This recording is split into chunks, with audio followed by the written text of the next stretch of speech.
এখানে আমার অত্যন্ত প্রিয় ভাজন সুদর্শক নন্দশ্রী ভিক্ষু সহ অনেকেই উপস্থিত আছেন। সকলের প্রতি কৃতজ্ঞতা জানাই যে আজকে আমাকে সঙ্গের প্রতি কৃতজ্ঞতা জানাই এককভাবে ধর্মদান করার সুযোগ দেওয়ার জন্য। ধর্মপ্রাণ প্রিয় উপাসক উপাসিকা বিন্দু, আজকে প্রথমত পিতৃপূজাকে উপলক্ষ করে এই মুহূর্তে আয়োজন করা হয়েছে। ভগবান তথাগত বুদ্ধ যখন জগতে জম্বুদ্বীপে অবস্থান করে তিনি স্বধর্ম প্রচারে ব্যপ্ত ছিলেন, তখন বুদ্ধের নাম যশ কীর্তি প্রতিপত্তি এগুলো দেখে ঈর্ষান্বিত হন। প্রথমে শ্রদ্ধায় প্রব্রজিত হলেও পরবর্তীতে বুদ্ধের প্রতি ঈর্ষান্বিত হয়ে রাজপরিবারের সন্তান দেবদত্ত তিনি বুদ্ধের শাসন সদ্ধর্মকে ধ্বংস করার জন্য, বিনাশ করার জন্য তার প্রচেষ্টা ছিল।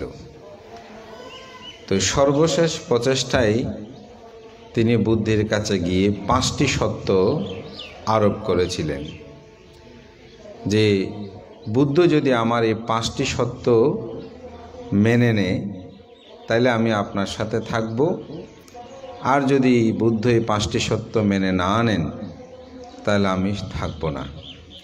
তো 5টি সত্য কি? প্রথম সত্য হলো ভিক্ষুগণ আজীবন পিণ্ডচারণ করে তাদের জীবন জীবিকা নির্বাহ করবে।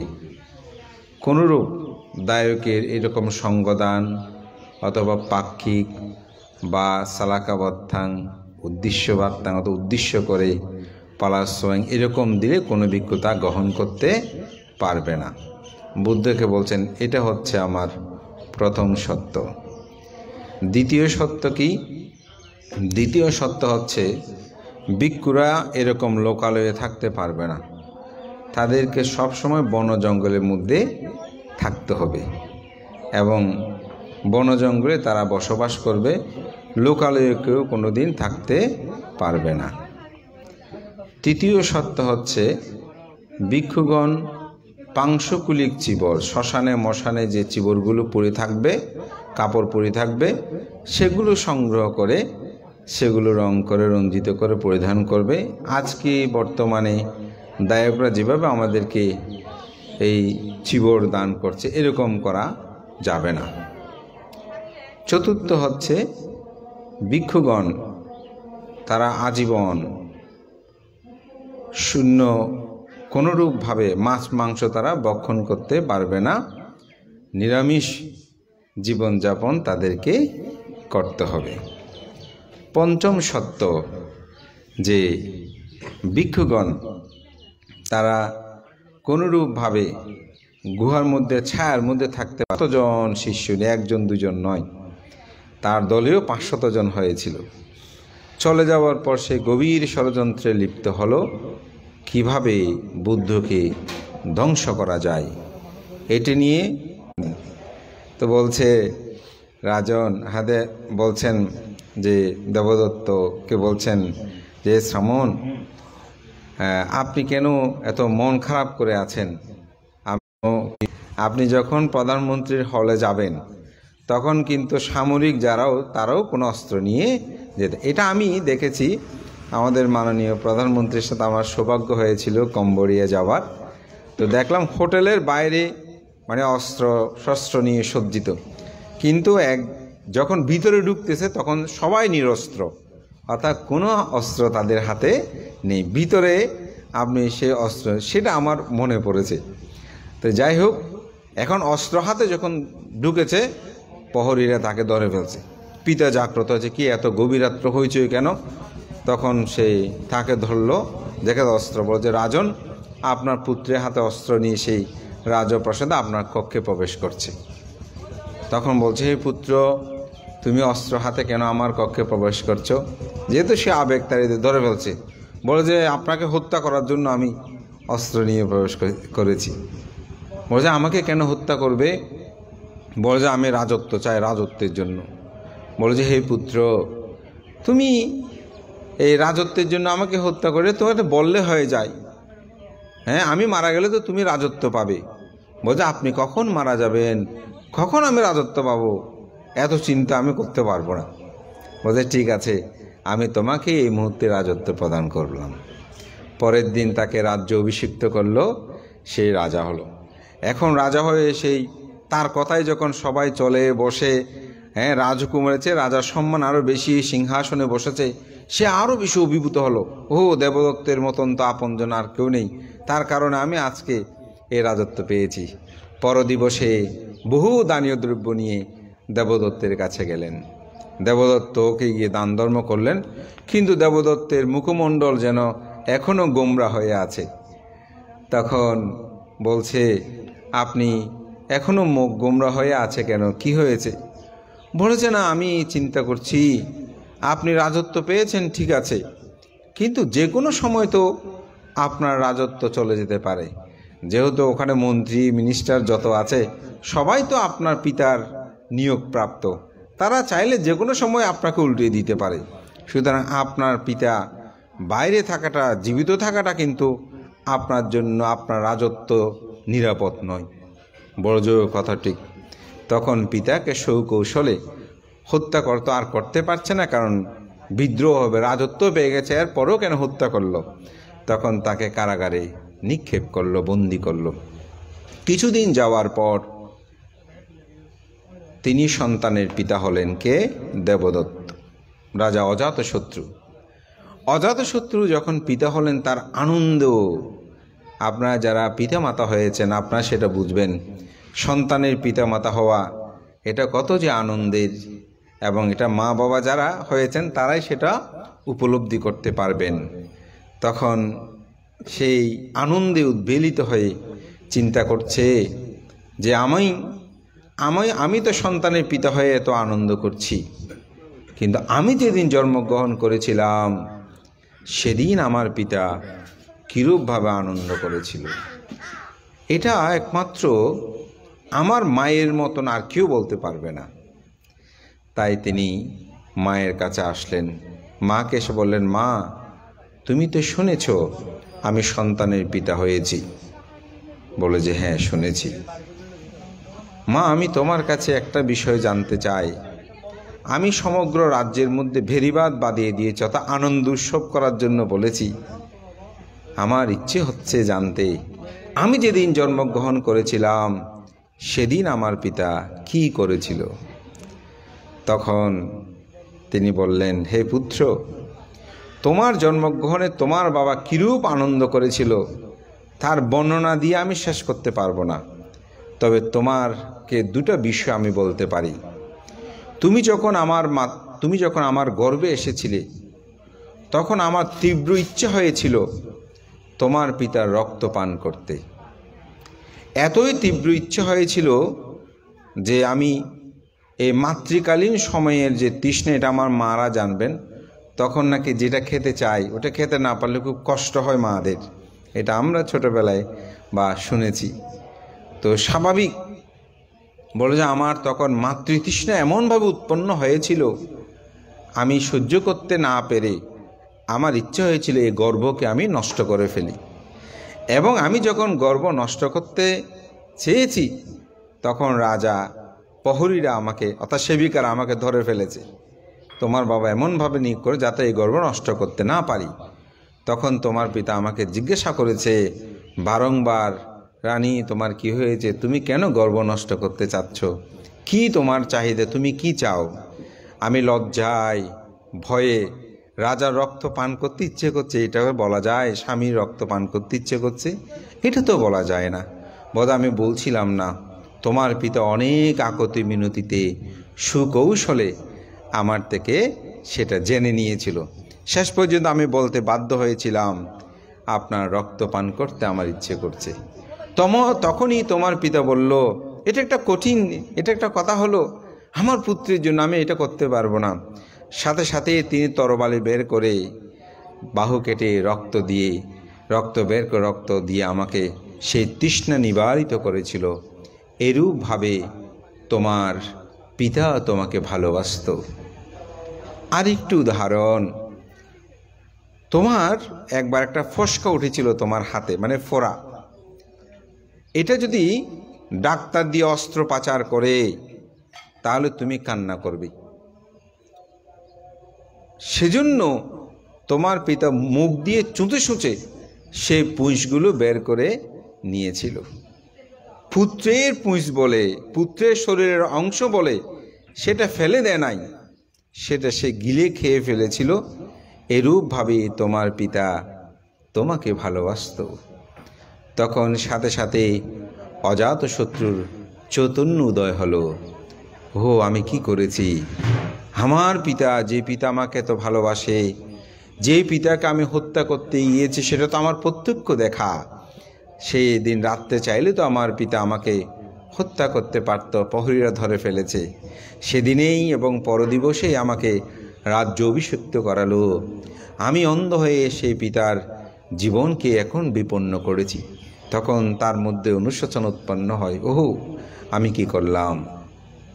তখনই এই রাত্রে গভীরেই তার বাবাকে কারাগার থেকে নিয়ে আসার জন্য যেতে চাইল, কিন্তু রাজাদের একটি নিয়ম আছে, রাত্রিবেলায় নিরাপত্তাজনিত কারণে তারা কোথাও বের হতে পারে না। তখন সারা রাত অনেক কষ্টে অতিবাহিত করল। ভোরবেলা খুব ভোরে কারাগারে গেল, কিন্তু দুর্ভাগ্য সেদিনে তার পিতা মৃত্যুবরণ করে। তখন তার মধ্যে খুব অনুশোচনা উৎপন্ন হয়। তার একান্ত ব্যক্তিগত চিকিৎসক জীবককে এই বিষয়ে বলল, জীবক, এমন কি কোনো সাধু সৎপুরুষ আছে যাদের সান্নিধ্যে গেলে প্রকৃত তাদের ব্রহ্মচর্য জীবনের প্রাপ্তিটা সম্পর্কে আমাকে বলতে পারে, আমার মনে প্রশান্তি দিতে পারে? তখন তৎকালীন সময়ে অনেক সেই তীর্থঙ্কর, বিভিন্ন সন্ন্যাসী তাদের কাছে গিয়েছে, কিন্তু কেউ তার প্রশ্নের সমাধান দিতে পারে নাই। তখন জীবক বললেন, আমার একজন গুরু আছে, সেই মহামানব তথাগত মহাকারণী গৌতম বুদ্ধ, আপনি যদি ইচ্ছা পোষণ করেন আমি তার কাছে আপনাকে নিয়ে যেতে পারি। তো জীবক অম্রকানন, যেটি জীবককে আসলে তার চিকিৎসার সফলতার জন্য দেওয়া হয়েছিল, সেই বাগানটি তিনি বুদ্ধকে দান করেছে, জন্য জীবক অম্রকানন বলে। বলছে বুদ্ধ সেখানে অবস্থান করছেন, আপনি আমার সাথে সেখানে চলুন। তো সেখানেই গেল। বলছে সেখানে সহস্র জন ভিক্ষু সংঘ সেখানে থাকে। তো যখন গিয়ে কাছে গেল, বিহারে আঙ্গিনে ঢুকবে, বলছে রাজন, এখানে তো অস্ত্র শস্ত্র এইসব কোনো কিছু নিয়ে যেতে পারে না, মাথার পাকড়ি পরিধান করতে পারে না। যে বিহারে ঢুকলে আমরা আপনাদেরকে বলি টুপি খুলে ফেলেন, মাথায় কাপড় দেবেন না, কারণ এটা হচ্ছে নিয়ম, গৌরব করার জন্য শ্রদ্ধায় এরকম পাকড়ি অস্ত্র নিয়ে বিহারে প্রবেশ করা যায় না। তখন বলছেন এগুলো সব আপনি খুলে রাখতে হবে, এখানে নিয়ম। তো রাজা সেগুলো সব খুলে রাখলেন, সৈন্যদের বাইরে রাখলেন, একাকী তিনি ভিতরে প্রবেশ করতে গেলেন। তো যেতে যেতে তিনি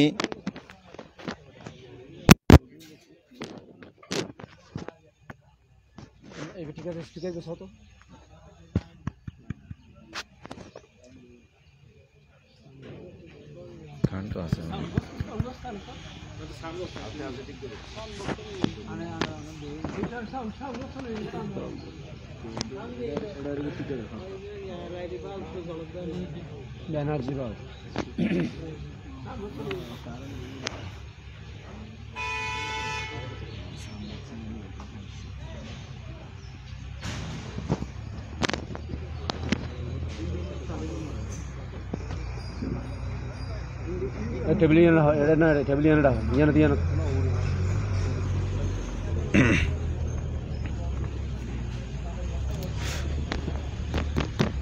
হ্যালো,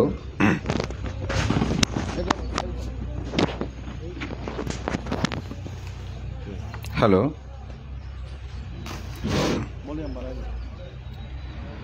তখনই তার সমগ্র সৈন্য সামন্তদের দাঁড়িয়ে রাখলেন এবং তিনি জীবকের সাথে আস্তে আস্তে সে জীবক অম্রকাননে প্রবেশ করছেন।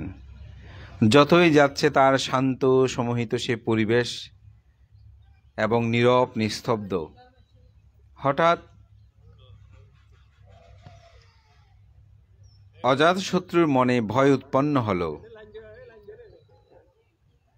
তিনি দেবদত্তকে, অজাতশত্রু তিনি ভাবছেন, জীবক কি আমারকে শত্রু হাতে কোনো সমর্পণ করতে নিয়ে এসেছে? আমার অস্ত্রশস্ত্র সব রেখেছে, বলছে এখানে জীবক আমরা কারণে সহস্রজন ভিক্ষুসঙ্গ আছে। তাহলে এত বড়, এত হাজার মানুষ থাকলে তো কত শব্দ, মহাশব্দ হবার কথা। এখানে কোনো শব্দ নাই, কিছু নাই, একেবারে নীরব নিস্তব্ধ। আমাকে কি কোনো শত্রুর কাছে সমর্পণ করবে? শেষে বলছে, জীবক তুমি কি আমাকে শত্রুর হাতে সমর্পণ করার জন্য নিয়ে এসেছো? জীবক বলছে, রাজন আপনি এমন বলছেন কেন? আমার হাতে এমন ওষুধ আছে, আপনার নাকের সম্মুখে শুধু একবার বুলিয়ে নিয়ে গেলে আপনি মৃত্যুবরণ করবেন। আপনাকে এরূপ এনে আপনাকে হত্যা করতে হবে না। আপনি আরও সম্মুখে অগ্রসর হন। বোঝে এখানে তো সহস্রজন মানুষ থাকলে কত শব্দ মহাশব্দ হয়, এত নীরব যে নিস্তব্ধতা। বলে যে না, আপনি আসুন। আরও সামনে গিয়ে দেখলো সত্যি সেখানে কেউ ঝাড়ু দিচ্ছে, কেউ পানি নিষ্কাশনের ব্যবস্থা করছে, কেউ ধ্যান করছে, কেউ সমাধিতে, কেউ ধর্ম শ্রবণে রত। এক একজন এক একভাবে। এটাতেই তার চিত্তের মধ্যে প্রসন্নতা চলে আসে। যখনই বুদ্ধের সামনে গেলেন, বুদ্ধের সম্য সেই মূর্তির সদৃশ্য বুদ্ধের অপরূপ রূপ দর্শন করে তার চিত্ত আরও প্রসন্ন হলো। তখন তিনি বুদ্ধকে প্রশ্ন করলেন যে, তথাগত বুদ্ধ, আপনার এই সামান্য ধর্মের প্রত্যক্ষ ফল আছে কি? বুদ্ধ বললেন, হ্যাঁ, আমার সামান্য ধর্মের প্রত্যক্ষ ফল আছে। সামান্য ধর্মের প্রত্যক্ষ ফল কি? তখন বুদ্ধ বললেন, হে রাজন, আপনার একজন কর্মচারী, তিনি আপনাকে আপনার পা ধৌত করে দে, আপনাকে পাদুকা পরিয়ে দে, আপনি হাঁটতে থাকলে ছত্র ধারণ করে, আপনাকে দেখলে সর্বদা অভ্যুত্থান করে, প্রত্যুত্থান করে, আপনার সেবা করে, আপনার আজ্ঞাবহ, আপনি যাহা বলেন তাহা সেই মেনে চলে। যদি সেই আপনার থেকে, আপনার কাজকর্ম থেকে অব্যাহতি নিয়ে সে যদি দশশীল প্রতিপালন করে, সেটা একটু ব্যাখ্যা এরকমও দিয়েছে, প্রাণী হত্যা না করে, চুরি না করে, ব্রহ্মচর্য জীবন প্রতিপালন করে, সে যদি নেশাদ্রব্য সেবন না করে, সে যদি উচ্চাসন মহাশয়নে না বসে, বিকালে ভোজনাদি কর্ম না করে, মালাগান্ধা বিলিপনাদি যদি সে সেবন না করে, যদি অর্থবৃত্ত টাকা পয়সা সেগুলো গ্রহণ না করে, সাধু সৎপুরুষভাবে যদি সে জীবন যাপন করে, তখন আপনি তাকে কি বলবেন, আমার হাঁটার সময় ছত্র ধরো, আমার পাদুকাগুলো এনে দাও, আমার পা ধৌত করে দাও, আমি যাহা বলি তাহা তুমি মেনে চলো, সেই কথা কি আপনি তাকে বলবেন? বলছে না, কেন বলবো? এরকম সাধু সৎপুরুষকে দেখলে আমি তাকে শ্রদ্ধা করব, সম্মান করব, গৌরব করব, প্রতিষ্ঠান করব, যথাসাধ্য এরকম শীলবান ব্যক্তিকে আমি দান করব। তখনই বুদ্ধ বললেন, এটাই হচ্ছে সামান্য ফলের প্রথম প্রত্যক্ষ ফল। এই যে গতকাল এই পরিবারের দুজন সন্তান কি নিয়েছেন, প্রব্রজ্য ধর্ম গ্রহণ করেছেন, বাড়ি থেকে আসার সময় অবশ্যই আপনাদেরকে নমস্কার করে এসেছে না? হ্যাঁ, আমাদের এটা রীতি। এখানে কীরকম আছে আমি জানি না, এখানেও আশা করি সেটা আছে। যখন শ্রমণ্য ধর্মে দীক্ষা গ্রহণ করতে, তখন বাড়ির সবাইকে, মাতা পিতাকে নমস্কার করে তারপর আসে।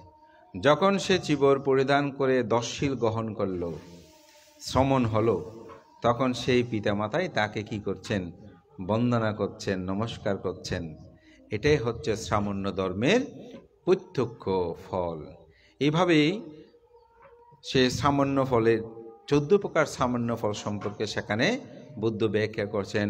প্রথম ধ্যান, দ্বিতীয় ধ্যান, তৃতীয় ধ্যান, চতুর্থ ধ্যান লাভ করলে কি হয়, শতাপত্তি ফল, সকেতাগামী সকেতাগামী ফল, অনাগামী অনাগামিত্ব ফল, অরহত অরহত্ব ফল, এভাবে বুদ্ধ ব্যাখ্যা প্রদান করলেন। এবং বুদ্ধের দেশনা যখন শেষ হয় তখন সকলেই সেখানে সাধুবাদ দিয়ে তাহা অনুমোদন করেন। সেই দেশনা শেষান্তে সেখানে উপস্থিত ভিক্ষু সংঘ এবং সাথে যারা ছিল, কেউ শতাপত্তি, কেউ সকিতাগামী, কেউ অনাগামী, কেউ অরহত্ত মার্গ ফলে উপনীত হলো। এবং অজাতশত্রুর মনের যে সংশয়, মনের যে দুঃখ, অনুশোচনা, এগুলো কিন্তু চলে যায়, অর্থাৎ তার মধ্যে একটা ধর্মজ্ঞান উৎপন্ন হয়। অজাতশত্রু যখন চলে গেল তখন বুদ্ধ ভিক্ষু সংঘকে বললেন, হে ভিক্ষুগণ, আজকে যদি অজাতশত্রু যে ধর্মকথা শ্রবণ করেছে, যদি সে পিতৃহত্যা না করত, তাহলে কিন্তু এই সভাতে বসেই তিনি চারি অপায়ের দ্বার বন্ধ করত, অর্থাৎ তার মধ্যে ধর্মচক্ষু জ্ঞান উৎপন্ন হতো, তিনি শতাপত্তি বলে প্রতিষ্ঠিত হতো। কিন্তু পিতৃহত্যা করার কারণে তার পক্ষে এটি লাভ করা সম্ভব হয়নি। ধর্মপ্রাণ প্রিয় উপাসক উপাসিকা বিন্দু, এতেই বুঝে যায় যে আসলে পিতামাতা আমাদের কাছে কত গুরুত্ববহ, কত গুণের সমাহার। আপনারা জানেন যে অঙ্গুলিমাল সে 999 জন মানুষ হত্যা করেছে। আসলে শুধু 999 জন নয়, তারও অধিক। তার যখন অঙ্গুলিমালের জীবনীটা আমরা থেরোগাতার মধ্যে পাই, সেখানে দেখা যায় তিনি আরও অধিক হত্যা করেছেন। অর্থাৎ কিছু হত্যা করে মাটিতে রেখেছিল, পিঁপড়া খেয়ে ফেলেছে, আর কিছু একেবারে হত্যা করে গাছের মধ্যে ঝুলিয়ে রেখেছিল, পাখি এসে নিয়ে গেছে। পরে তিনি যা হত্যা করেছেন ওগুলো আর মাটিতেও রাখেনি, গাছেও রাখেনি, সেগুলো গলায় ধারণ করে রাখত। ওখানের গণনায় 999, কিন্তু বাকি যতগুলো ওখানে মাটিতে পিঁপড়ে খেয়েছে, নষ্ট হয়ে গেছে বা গাছে পাকিয়ে নিয়ে গেছে, ওগুলো হিসেব কিন্তু না। এখানে 999 জন হত্যা করেছে বলে আমরা বলছি। আমি সেজন্য বলছি আরও অধিক। কিন্তু যখন মাতৃহত্যা করার জন্য সে উদ্যত হলো, তখন বুদ্ধ দেখলেন যে অরহত্ব লাভের হেতু থাকা সত্ত্বেও যদি সে মাতৃহত্যা করে, তাহলে তাকে তো মহা অবিচি নরকেই যেতে হবে। এই কারণেই সেখানে দেখা যায় যে তিনি মাকে হত্যা থেকে বিরত রাখার জন্য বুদ্ধ এসে তাকে ধর্মদান দিয়েছিলেন, প্রব্রজ্য গ্রহণ করেছিলেন। পরবর্তীতে তিনি অরহত মার্গ জ্ঞানে উপনীত হয়েছিলেন। তা আমি এটাই বলতে চাই, আমাদের পিতামাতা আমাদের পরম হিতৈষী কল্যাণ মিত্র। আজকে সেই পিতৃদেবীকে স্মরণ করে, পিতৃদেবকে স্মরণ করে এই মহতি পুণ্যময়ের আয়োজন করেছেন আমাদের শ্রদ্ধাবান উপাসক বাবু অমৃত বড়ুয়া এবং তার ভাই, তাদের জ্ঞাতি স্বজন, তারা সকলেই এখানে এই মহতি অনুষ্ঠান আয়োজন করেছেন। তো বুদ্ধ পৃথিবীতে 5টি অচিন্তনীয় গুণের কথা বলেছেন। সেখানেই বলছেন বুদ্ধ গুণ চিন্তনীয়, ধর্মগুণ চিন্তনীয়, সঙ্গগুণ চিন্তনীয়, মাতা পিতার গুণ চিন্তনীয়, আচার্য উপাধ্যায়। আচার্য উপাধ্যায় বলতে যখন আপনারা শ্রমণ হন তখন একজনের শ্রমণ করে, এটাকে বলে উপাধ্যায়। অথবা ভিক্ষু হওয়ার সময় একজন সীমা প্রধান থাকেন, তাকে বলা হয় উপাধ্যায়। যদি একটু এভাবে বলি, স্কুলের প্রধান যিনি, প্রধান শিক্ষক আমরা উপাধ্যায় বলতে পারি। আর ওখানে যারা শিক্ষক আমাদেরকে পাঠদান করে তাদেরকে আচার্য। তবে এখানে মূলত বিমুক্তি পথে যারা নিয়ে যায়, চারি অপায়ের দ্বার বন্ধের নির্দেশনা দেয়, দীক্ষা প্রদান করে, সে অর্থাৎ উপাধ্যায় আর আচার্য। এদের গুণ হচ্ছে অচিন্তনীয়, আপনি সে গুণ বর্ণনা করে শেষ করতে পারবেন না।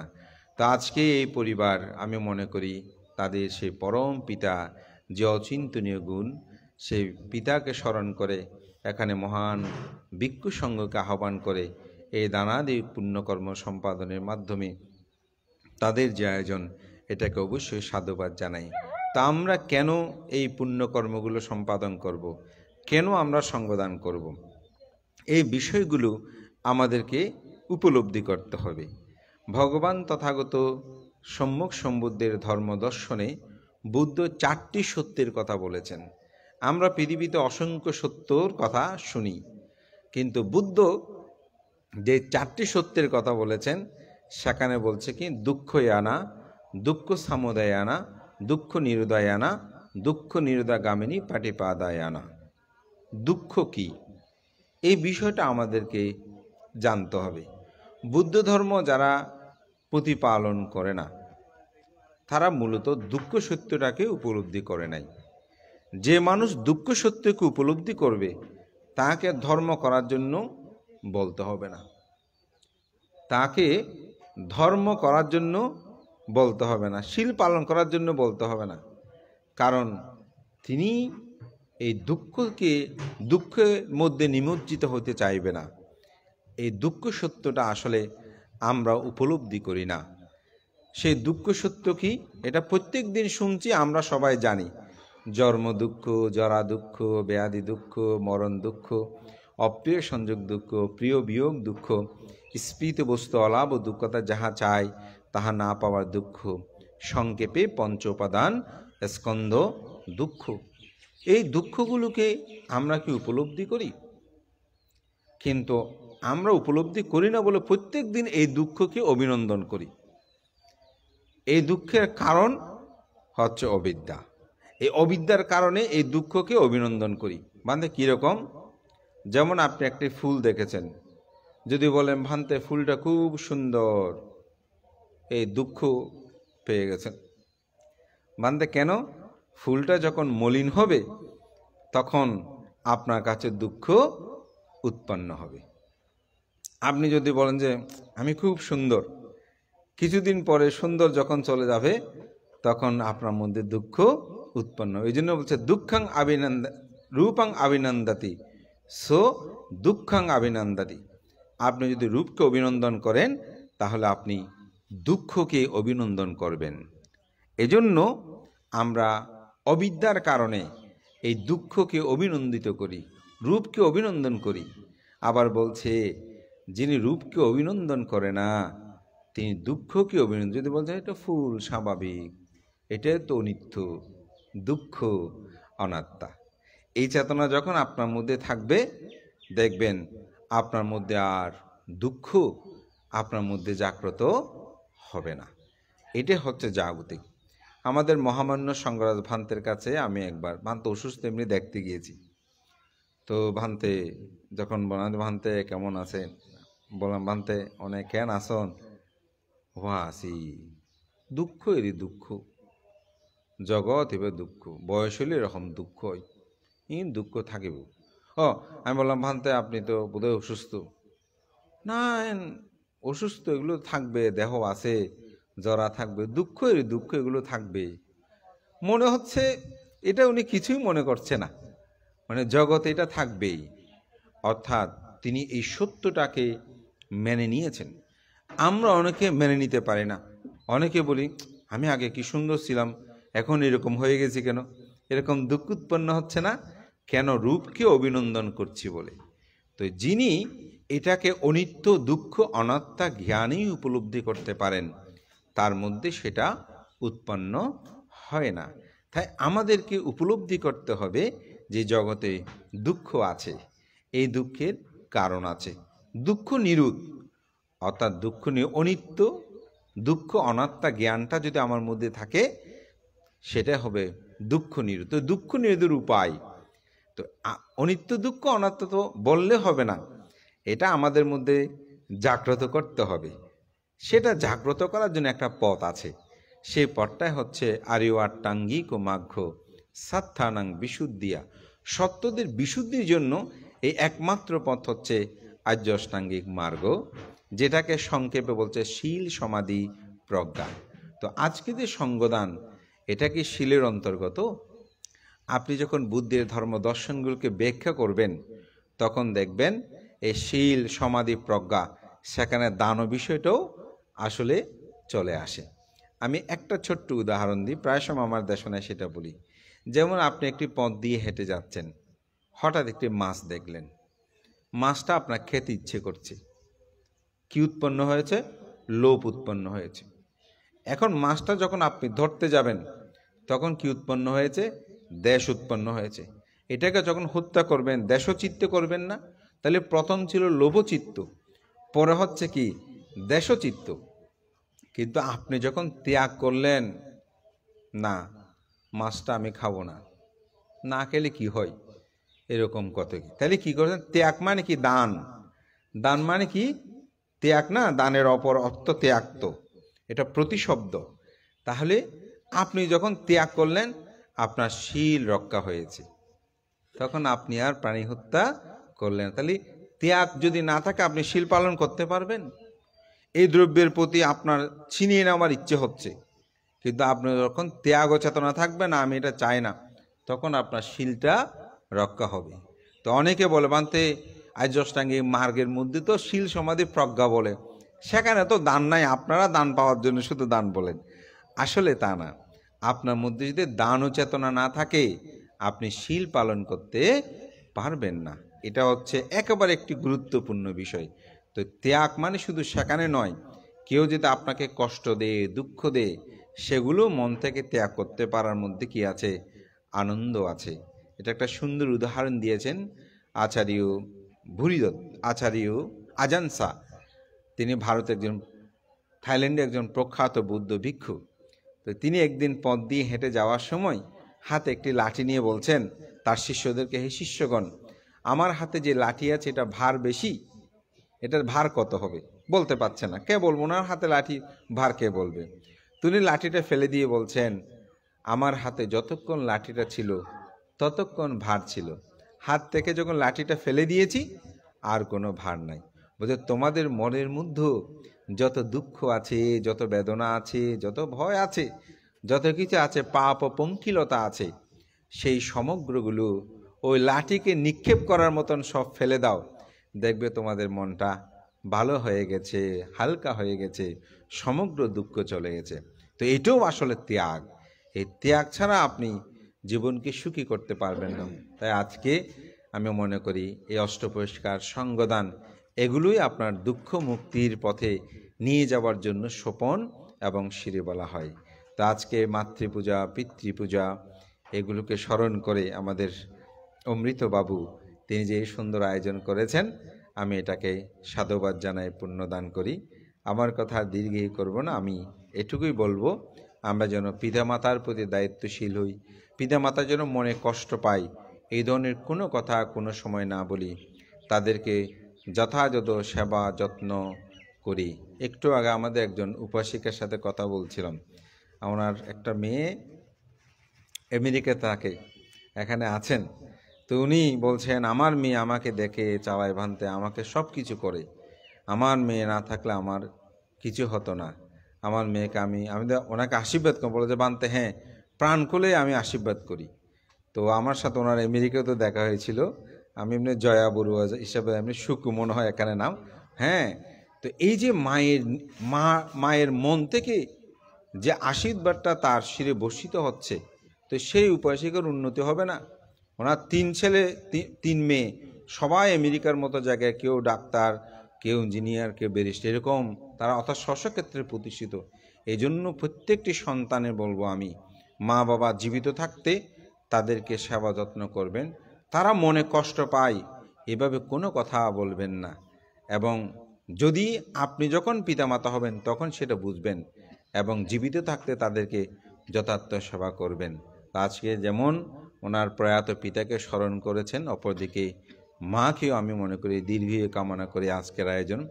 এবং সাথেই আরেকটি যে ঘোষণা শুনলাম যে 5 জন ভিক্ষু, কম কয়েকটা, বেশি হয়নি, আমরা তো ভিক্ষু মানুষ, আমাদের তো সব স্বল্প, আপনারা যা দান ধর্ম করেন হয়তো এগুলো আমরা একসাথে করে দান করি, তো আমি সেটার প্রত্যক্ষ ফল অনেক আমি লাভ করেছি, এটা আমি মনে করি সাধুবাদযোগ্য। এবং আমাদের মেত্তানন্দ ভিক্ষুর মাধ্যমে আমি অমিতবাবুর সাথে কথা বলে যেটা জানলাম, তিনি প্রায় সময় বিভিন্ন রোগী, বিভিন্ন ক্ষেত্রে তিনি দান ধর্ম পুণ্যকর্ম সম্পাদন করেন। তো তার শ্রদ্ধা দেখে আসলে খুবই প্রীত আনন্দ হয়েছি। বজভান্তে আমি প্রায় সময় আপনার ধর্ম আমার খুব ইচ্ছে যে আমাদের গ্রামের বাড়িতে আপনাকে একবার ফাং করে নিয়ে যাব। তো আজকের দিনটা ঠিক করেই আসলে মহান ভিক্ষু সংঘকে আহ্বান করে তিনি যে পিতৃ পূজাকে উপলক্ষ করে এই দানাদি পুণ্যকর্ম সম্পাদন করেছেন, আমি এখানে বলব বুদ্ধগুণ, ধর্মগুণ, সঙ্গগুণ, মাতা পিতার গুণ, আচার্য উপাধ্যায় গুণ, এই অনন্ত গুণের প্রতি আপনারা শ্রদ্ধা রাখবেন, সবসময় গৌরব প্রত্যুত্থান করবেন, পিতামাতার সেবা যত্ন করবেন এবং নিজেরা আদর্শময় জীবনযাপন করবেন। আমার দেশনায় প্রায় সময় আমি যে কথাটা বলি, আপনাদের প্রজন্ম ছেলে মেয়েদেরকে ধর্মীয় শিক্ষা দেবেন, তাদেরকে সকাল সন্ধ্যা দুবেলা নিজেরাও বন্দনা করবেন, তাদেরকেও বন্দনা করাবেন এবং বুদ্ধির এই অনন্ত গুণসম্পন্ন এই সত্য ধর্মকে তাদের অন্তর্জগতে আমি মতো জাগ্রত করার জন্য সদা প্রচেষ্টা থাকবেন। শুধু প্রাতিষ্ঠানিক শিক্ষা নয়, ধর্মীয় শিক্ষা। আজকে যদি আমাদের ননীগোপাল বাবু তিনি যদি তার সন্তানকে ধর্মপথে না নিতেন, আমার মনে হয় এত শুধু লন্ডনে থেকে ওখানে ঐশ্বর্যযোগ্যতায় পূর্ণ, সত্যি কথা। হ্যাঁ, অনেকে আছে এই অর্থবিত্তগুলো তাদেরকে খেয়ে ফেলেছে, তারা গ্রাম সমাজ মাতা পিতা এগুলোর কথা চিন্তা করে না, যে এমন অনেক ছেলে আছে, জ্ঞাতি স্বজন চিন্তা করেন অনেক ছেলে আছে। তো ননীগোপাল বাবু এই বিহার কল্যাণে যেমন কাজ করেছেন, সম্পাদক ছিলেন মানে দায়িত্ব নিয়েছেন, সেবা দিয়েছেন, সন্তানগণকেও সেই শিক্ষা দিয়েছেন বলে আজকে সুদূর সেরূপ দেশে থেকেও তারা প্রতিনিয়ত খবর নিয়ে গ্রাম সমাজ জাতির কল্যাণ কর্ম সম্পাদন করছেন।